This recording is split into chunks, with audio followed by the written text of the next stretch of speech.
पुष्कर का अर्थ है हिरण्यगर्भ कमल, अर्थात स्वर्ण अंडे से युक्त कमल। इसीलिए पुष्कर को आदि प्रारंभिक तीर्थ कहा गया है।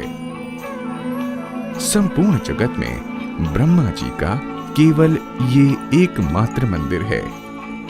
श्री ब्रह्म पुष्कर तीर्थ सब तीर्थों का गुरु माना जाता है। पुष्कर तीर्थ राजस्थान के मध्य में अजमेर से 18 किलोमीटर दूर स्थित है। पुष्कर तीर्थ तीन ओर से अरावली श्रृंखला की पहाड़ियों से घिरा हुआ है। ये स्थान समुद्र तल से 1580 फुट ऊंचाई पर स्थित है। यहाँ प्राकृतिक सौंदर्य अलौकिक है। चुंबकीय आकर्षण लिए हुए सात्विक परमाणुओं का ऐसा भंडार है जिसमें विदेशी पर्यटक और श्रद्धालुगण खींचे चले आते हैं। देश की राजधानी दिल्ली से जयपुर, अजमेर से सीधी बस सेवा है। श्रद्धालुगण निजी वाहनों से भी यहां पहुंचते हैं।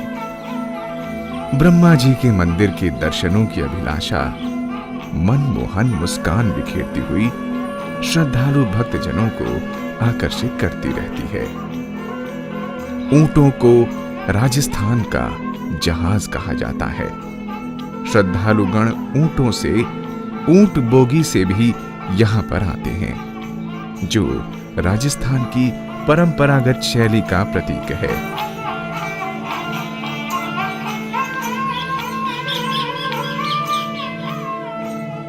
पुष्कर तीर्थ का सबसे महत्वपूर्ण आशीष दाता ये सरोवर है जिसे ब्रह्म सरोवर कहते हैं। जैसे समुद्र के समान कोई जलाशय नहीं, वैसे ही पुष्कर के समान कोई तीर्थ नहीं है। भगवान श्री विष्णु के साथ इंद्रादि संपूर्ण देवता, गणेश, कार्तिकेय, चंद्रमा, सूर्य, देवी, सभी देवगण जगत का हित करने के लिए सदा ब्रह्मा जी के साथ यहाँ निवास करते हैं। यहाँ के दर्शन, पूजन, स्नान से सतयुग में 12 वर्षों तक, त्रेता युग में 1 वर्ष तक तथा द्वापर में 1 मास तक जो भक्त जिस फल को पाते थे, कलयुग में वो फल एक ही दिन में प्राप्त हो जाता है। ये बात ब्रह्मा जी ने अपने पुत्र पुलस्त्य जी से स्वयं कही थी। इस तीर्थ का परिमाण लंबाई 2.5 योजन, 10 कोस, चौड़ाई आधा योजन अर्थात 2 कोस है। यहाँ की अरावली पर्वत की श्रृंखला, वन, सरोवर, मंदिर सदा पूजनीय है। इस तीर्थ में जगत के रचनाकर्ता स्वयं ब्रह्मा जी सदा निवास करते हैं। पुष्कर वन का सेवन करते हुए जो प्राणी शरीर पूरा करते हैं, वे परम गति पाकर ब्रह्मलोक को प्राप्त होते हैं। पुष्कर सरोवर में यात्रियों के स्नान के लिए 52 घाट बने हैं, जिसमें ब्रह्म घाट, गौ घाट एवं वराह घाट है, जहां प्रातः एवं सायंकाल पुष्कर राज की आरती, श्रृंगार, स्तुति, भजन आदि होते हैं। गौ घाट पर भादो शुक्ल पक्ष की एकादशी को सभी मंदिरों से भगवान की मूर्तियों को स्नान अभिषेक कराने के लिए लाया जाता है। प्रत्येक एकादशी को गौ घाट पर भजन कीर्तन होता है। इसी घाट पर सिखों के गुरु गोविंद सिंह जी ने सन 1762 ईस्वी में गुरु ग्रंथ साहब का पाठ किया। ब्रह्म घाट ब्रह्मा जी का मुख्य घाट है। यहाँ पर आदि शंकराचार्य एवं महामंडलेश्वरों ने स्नान पूजा की, मंदिर बनवाए। यहाँ स्नान आचमन करने से मानव का अंतःकरण शुद्ध होकर ब्रह्म तत्व के ज्ञान की ओर अग्रसर होता है। वराह घाट पर चैत्र मास में भगवान वेंकटेश एवं वेणुगोपाल जी की पूजा, अभिषेक विशेष पर्वों पर किया जाता है। यहाँ पर स्नान करने से अंतःकरण पवित्र होता है, भक्ति भाव जागृत होता है, मन को अपार शांति अनुभव होती है। पद्म पुराण के अनुसार एक बार जगत रचयिता ब्रह्मा जी के मन में विचार उत्पन्न हुआ कि इस मृत्यु लोक में पृथ्वी पर सभी देवी देवताओं के तीर्थ स्थान तो हैं, पर हमारा कोई नहीं है। तभी आकाशवाणी से स्वस्ति हो, स्वस्ति हो, स्वस्ति हो का उत्तम उच्चारण हुआ और ब्रह्मा जी के हाथ से एक कमल पृथ्वी पर इसी जगह गिरा, फिर उछलकर दूसरी जगह गिरा, फिर उछलकर तीसरी जगह गिरा। इस प्रकार तीनों जगह स्वच्छ जल का प्रादुर्भाव हुआ, जो संसार में पुष्कर नाम से विख्यात हुआ। ऐसा पावन, पवित्र, पूजित जल विश्व में कहीं और नहीं मिलेगा, जिसमें स्नान से यज्ञ के समान आशीर्वाद प्राप्त होता है, जो स्वर्ग, मोक्ष, धर्म देने वाला है, जो आवागमन की यात्रा को रोककर पुनर्जन्म से छुटकारा दिलाता है। इन घाटों पर स्नान करने के पश्चात श्रद्धालुगण परिक्रमा करते हैं। हृदय में अपार श्रद्धा लिए भक्तगण मुस्कान सहित परिक्रमा का आनंद अनुभव करते हैं। स्वयं को यहाँ के दर्शन पाकर धन्य समझते हैं। बच्चे रंग बिरंगी पोशाक से सुसज्जित नारियां, राजस्थानी शैली की पगड़ी बांधे हुए भक्तगणों का एक समूह एक अलौकिक आनंद का अनुभव कराता है। धन्य है ब्रह्मा जी का पावन स्थान, जहां विश्व नतमस्तक होता है। घाट के पास भगवान विष्णु जी का एक प्राचीन मंदिर है। भगवान विष्णु का वराह अर्थात शूकर का अवतार ब्रह्मा जी की नासिका से हुआ है। यहां भगवान वराह का स्वयं प्रकट विग्रह रूप है। 10वीं शताब्दी में रुद्रादित्य ब्राह्मण ने इस मंदिर का निर्माण करवाया। यवन आक्रमण में मंदिर कई बार ध्वस्त हुआ। वर्तमान किले नुमा मंदिर का जीर्णोद्धार राणा प्रताप के भाई ने करवाया। सरोवर के बीच में यज्ञ वेदी है। साधु गणों के दर्शन से स्वर्ग समान दृश्यों का दर्शन होता है। ब्रह्मा जी की पत्नी माता सावित्री हैं।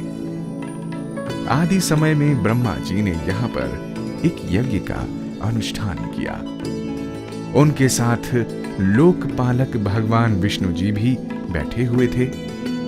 यज्ञ की सभी आवश्यक तैयारियां पूर्ण हो चुकी थी। सभी ऋषिगण, देवी देवता अपने अपने आसनों पर विराजमान थे। शुभ मुहूर्त व्यर्थ ना हो जाए, इसलिए ब्रह्मा जी ने अपने पुत्र नारद जी से कहा, अपनी माता सावित्री को यज्ञ स्थान पर बुलाकर लाओ। तब नारद जी माता सावित्री के पास आए और कहा, पिताजी ने आपको यज्ञ में बुलाया है। कृपया आप सज धज कर सहेलियों के साथ यज्ञ स्थल पर आएं, जिससे आपकी शोभा बढ़े। किसी कारण सावित्री का आगमन समय पर न हो सका। पुलस्त्य ऋषि ने कहा, यज्ञ का शुभ मुहूर्त व्यतीत हो रहा है। ब्रह्मा जी को क्रोध आया और उन्होंने इंद्र से कहा, तुरंत सुंदर कन्या की व्यवस्था करो। इंद्र ने पुष्कर वन में एक कन्या को देखा, जिसके सिर पर छाछ व दही के घड़े रखे थे। उसे पकड़कर विमान से ब्रह्मा जी के पास ले आए। देवताओं के कहने पर कन्या को गाय के मुख में डालकर पूंछ की तरफ से निकाला। इस उज्जवल गोप कन्या को ब्रह्मा जी ने पत्नी के रूप में स्वीकार कर यज्ञ वेदी पर अपने साथ बिठाया। यही देवी गायत्री के नाम से विख्यात हुई। 14 वर्ष के वनवास के पश्चात जब भगवान राम अयोध्या लौटे तो स्वर्गीय पिता दशरथ की ओर से वे विचलित थे। राम अत्रि मुनि के आश्रम गए और उनसे पूछा, पृथ्वी पर ऐसा कौन सा तीर्थ है जहां जाकर मानव को अपने बंधुओं की वियोग का दुख उठाना नहीं पड़ता? अत्रि मुनि ने उत्तर दिया, मेरे पिताजी ब्रह्मा जी द्वारा निर्मित पुष्कर तीर्थ है। आप वहीं जाकर अपने पिता को पिंडदान से तृप्त करो। राम, लक्ष्मण और जानकी सहित पुष्कर आए। तभी वहां मुनि श्रेष्ठ मार्कंडेय जी भी शिष्यों के साथ वहां आए। राम से पिता का यहां 1 मास तक रहे और पिता का श्राद्ध भी किया। तब से पुष्कर तीर्थ का महत्व और भी बढ़ गया। पुष्कर में पिंडदान करने वाले प्राणी को अश्वमेध यज्ञ का लाभ मिलता है। यहाँ पर एक बाजार है जिसमें श्रद्धालुगण आवश्यक खरीदारी करते हैं। यहाँ पर स्वदेशी दर्शकों के साथ विदेशी पर्यटक भी काफी संख्या में दिखाई देते हैं। विदेशों में भी इस मंदिर की महत्ता है। इसके दर्शन पूजन से भक्तों को मनोवांछित फल की प्राप्ति होती है।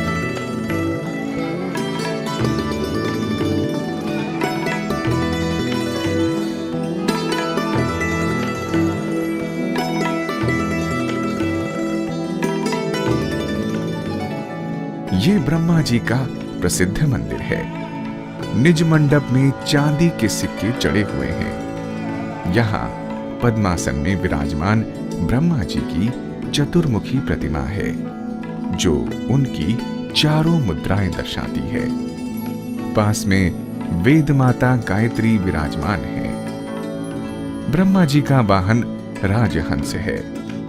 सुरपति इंद्र और धनपति कुबेर ब्रह्मा जी के द्वारपाल हैं। इस मंदिर का जीर्णोद्धार जगत गुरु शंकराचार्य द्वारा होने का उल्लेख मिलता है। यहाँ पर आकर भक्तगण मन्नतें मांगते हैं। पुजारी भक्तों को चरणामृत का प्रसाद देकर कृतार्थ करते हैं। एक बार ब्रह्मा जी और विष्णु जी में बहस हो गई। दोनों बोले, हम एक दूसरे से बड़े हैं।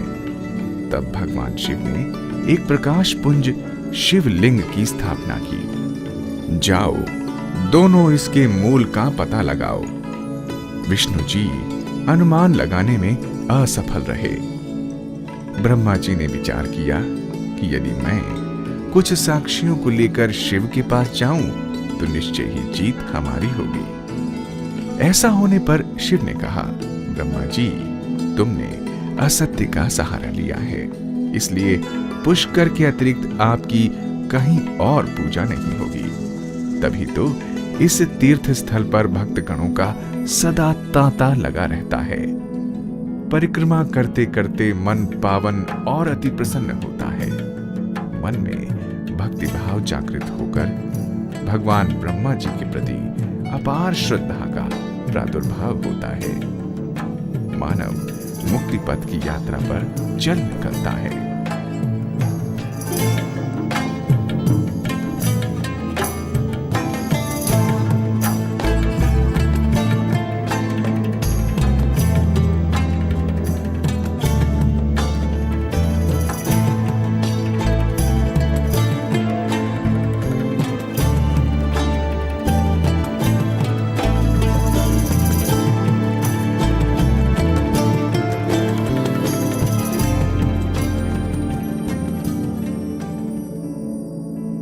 रामानुज संप्रदाय की दक्षिण शैली का ये भव्य मंदिर है जिसे मगनीराम बांगड़ ने बनवाया। विग्रह स्वरूप में यहाँ पर विष्णु जी, लक्ष्मी जी,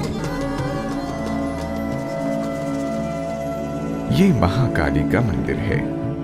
राक्षसों का नाश करने के लिए जगत जननी महामाया महाकाली का अवतार धारण करती है। महाकाली की लाल जीभ रक्त बीज राक्षस के रक्तपान का प्रतीक है।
ये पुराना रंगनाथ मंदिर है। इसे वेणुगोपाल मंदिर कहते हैं। इस मंदिर में भगवान श्री कृष्ण, देवी लक्ष्मी, गोदम्बा जी की पवित्र प्रतिमाएं हैं। इस मंदिर का निर्माण सेठ पूर्णमल ने 1844 में करवाया था। ये सब भगवान श्री कृष्ण की प्रेरणा से संभव हो पाया था।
अरावली श्रृंखला के शिखर पर सावित्री माता का मंदिर है। जब सज संवर कर माता सावित्री यज्ञ वेदी पर आईं, तो पतिदेव ब्रह्मा जी के संग गायत्री को देख वो क्रोधित हो गई। ब्रह्मा जी को श्राप दिया कि आपने मेरा अपमान किया है, इसलिए पुष्कर के अलावा आपकी कहीं भी दूसरी जगह पूजा नहीं होगी। सावित्री माता ने इंद्र को भी श्राप दिया कि तुम सदा कामी बने रहोगे, युद्ध में तुम्हारी कभी जीत नहीं होगी।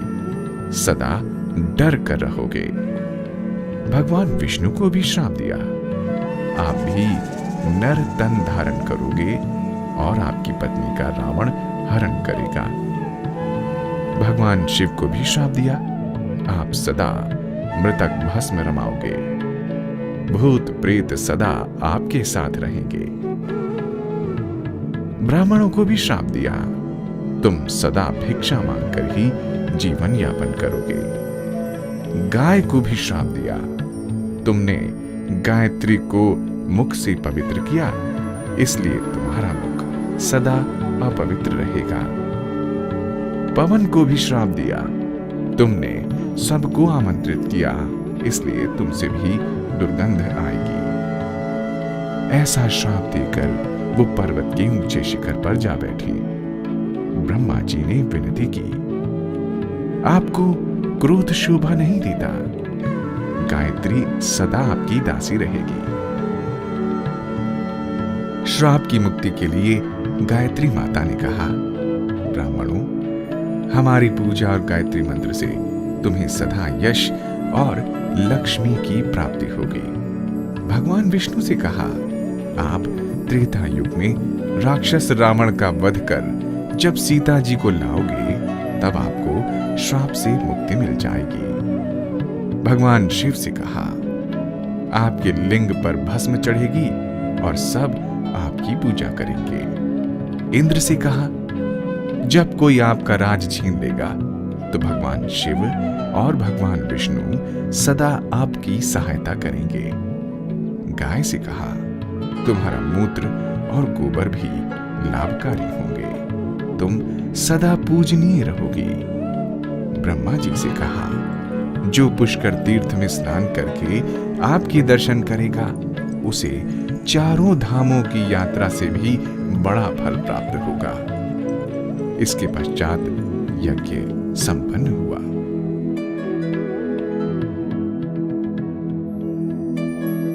कार्तिक मास की एकादशी से पूर्णिमा तक प्रतिवर्ष पुष्कर में मेला लगता है, जिसे देखने को दूर दूर से देशवासी और अपार संख्या में विदेशी पर्यटक भी यहाँ पर बहुत अधिक मात्रा में आते हैं।